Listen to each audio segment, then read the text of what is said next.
मित्रों नमस्ते। BA भाग 2 सेमेस्टर 2 पेपर 4 हिंदी पद्य। इसलिए शिवाजी विश्वविद्यालय कोल्हापुर ने काव्यामृत यह वाणी प्रकाशन द्वारा प्रकाशित रचना को पाठ्यक्रम में लगाया है। कुल 12 कविताओं का इसमें जो है वो अंतर्भाव हुआ है। जैसा कि मैंने पहले ही अपनी बात रखते समय कहा था कि हिंदी साहित्य का इतिहास जो है मूल रूप से 4 वर्गों में जो है वो विभाजित किया जाता है। आदिकाल, भक्तिकाल, रीतिकाल और आधुनिक काल। आधुनिक काल में भी बहुत सारे हिस्से हैं, उस पर अपनी बात हम जरूर रखेंगे, लेकिन आज वह समय नहीं है।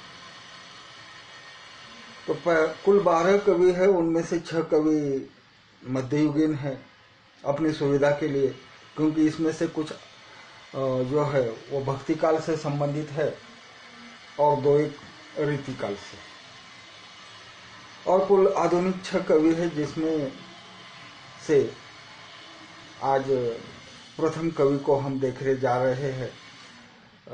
जबकि नेकी से जीता, यह कविता संत तुकडोजी की है।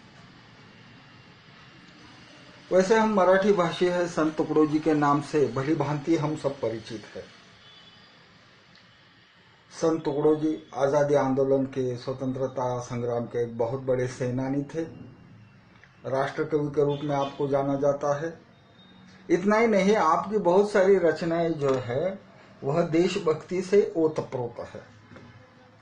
जबकि नेकी से जीता, यह कविता जो है वो व्यसन मुक्ति का संदेश देती है। कवि विभिन्न उदाहरणों के माध्यम से हमारे सामने अपनी बात रखता है और ये दिखाना चाहता है कि आदमी बुरी आदतों से अगर दूर रहेगा तभी और तभी उसका जीवन जो है वो खुशहाल या संपन्न होगा। इस कविता में उन्होंने तरह तरह के उदाहरण दिए हैं, जिनके माध्यम से उन्होंने अपनी बात स्पष्ट की है। पहली ही पंक्ति में कवि कहता है कि तब तू शराब क्यों पीता है। शराब यह ऐसी बुरी लत है कि जिसके माध्यम से कई लोगों की दुनिया उजड़ चुकी है और शराबी आदमी का वापस पलटना बड़ा मुश्किल होता है। यही बात है जिसको उन्होंने यहाँ स्पष्ट किया है। तुकडोजी के अनुसार मांसाहारी होना भी बुरी बात है। शाकाहार के समर्थक इससे खुश हो जाएंगे, लेकिन आहार जो होता है वो अपनी अपनी सुविधा के अनुसार निर्भर रहता है, इसलिए इस पर हम अधिक टिप्पणी करना नहीं चाहते। मांसाहारी, व्यभिचारी, शराबी, यह तीनों मित्र है, यह तुकडोजी की मान्यता है। और इनका चौथा मित्र है चोरी। और यह तीनों जो है ये राक्षसों के यहाँ रहते हैं। राक्षसों में जो है वह गुण बार बार दिखाई देते हैं, यह तुकडोजी की मान्यता है। इसलिए वे आगे कहते हैं कि इनके गुरु जो होते हो अघोरी होते हैं, इसलिए तुम्हें इस रास्ते पर नहीं जाना चाहिए। तुम गले में माला पहनो, चंदन का टीका माथे पर लगाओ, शराब पीना छोड़ो और बिगड़े पथ पर न जाओ, यह तुकडोजी ने कहा है। सुबह जल्दी उठकर स्नान करो, सदगुरु का स्मरण करो और तब तुझे सूर और नर दोनों के बारे में जानकारी मिल जाएगी और तू नर से सूर अर्थात देवत्व की ओर चला जाएगा। यह उनका कथन है। आगे वे कहते हैं कि हमें सेवा भाव बढ़ाना चाहिए।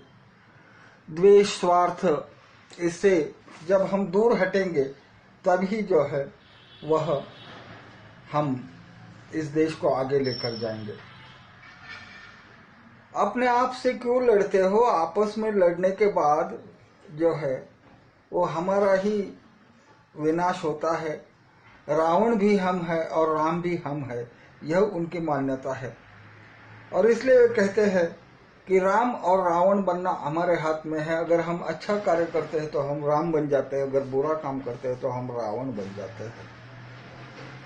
आगे वे कहते हैं कि सेवा का जो साम्राज्य है वो बहुत बड़ा होता है और उसमें आदमी चाहकर भी किसी को धोखा नहीं दे सकता।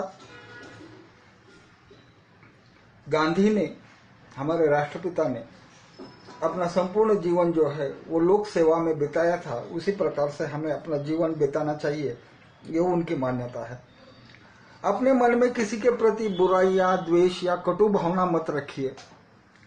अगर इनसे हम दूर हो जाएंगे तब हम जो है वो अच्छा इंसान कहलाएंगे, यह उनकी मान्यता है। दुनिया में या संपूर्ण हिंदुस्तान में मैं अकेला ही एक देशभक्त हूं, अन्य कोई देशभक्त नहीं है, यह अगर भावना या यह गर्व अगर हम अपने मन में रखते हैं तो हमारा विकास, हमारी डेवलपमेंट नहीं हो सकेगी। हमको सबको साथ लेकर इस राष्ट्र का निर्माण करना है और एक सच्चा समाज सेवक बनकर ही हमें अपनी जिंदगी बितानी है, यह उनकी मान्यता है। गरीबों की जो आत्माएं हैं उनको सुख देना चाहिए और एक दूसरे के साथ प्रेम पूर्वक बर्ताव करना चाहिए, प्रेम से रहना चाहिए। लिखना, पढ़ना, रहन सहन सब में जो है वो हमें अपनी सुविधा के साथ साथ औरों का भी ख्याल करना चाहिए, यह कवि की मान्यता है। अंत में वो कहते हैं, अंत में जो है वो टुकड़ो जी ने फिर एक बार राम राज्य की संकल्पना को आगे रखा है कि हमारे राष्ट्रपिता ने यह संकल्पना का निर्माण किया था कि भले ही हमें स्वराज्य मिला है, लेकिन स्वराज्य जब तक राम राज्य में परिवर्तित नहीं हो जाएगा तब तक हमारे स्वराज्य का कोई मतलब नहीं है, उसका कुछ भी अर्थ नहीं है।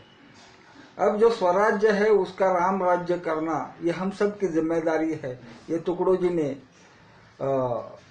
इस कविता के द्वारा स्पष्ट किया है। हालांकि टुकड़ो जी की सभी कविताएं जो है वो मराठी में है, हिंदी में इसको अनुदित किया गया है और इस कविता के माध्यम से टुकड़ो जी ने राष्ट्रभक्ति, समाज सेवा, समर्पण की बात या भावना इस पर अधिक बल दिया है और राम राज्य के निर्माण के लिए जो है वो हमें अपना सब कुछ निछावर करना है, तब कहीं जाकर जो है वो हमारे सपनों का आदर्श राम राज्य निर्माण होगा। और हमने जो राम राज्य का स्वप्न देखा है, भले आज हम आजाद हुए, नीरज की भाषा में कहा जाए तो तन तो स्वतंत्र है हमारा, लेकिन मन अब तक आजाद नहीं।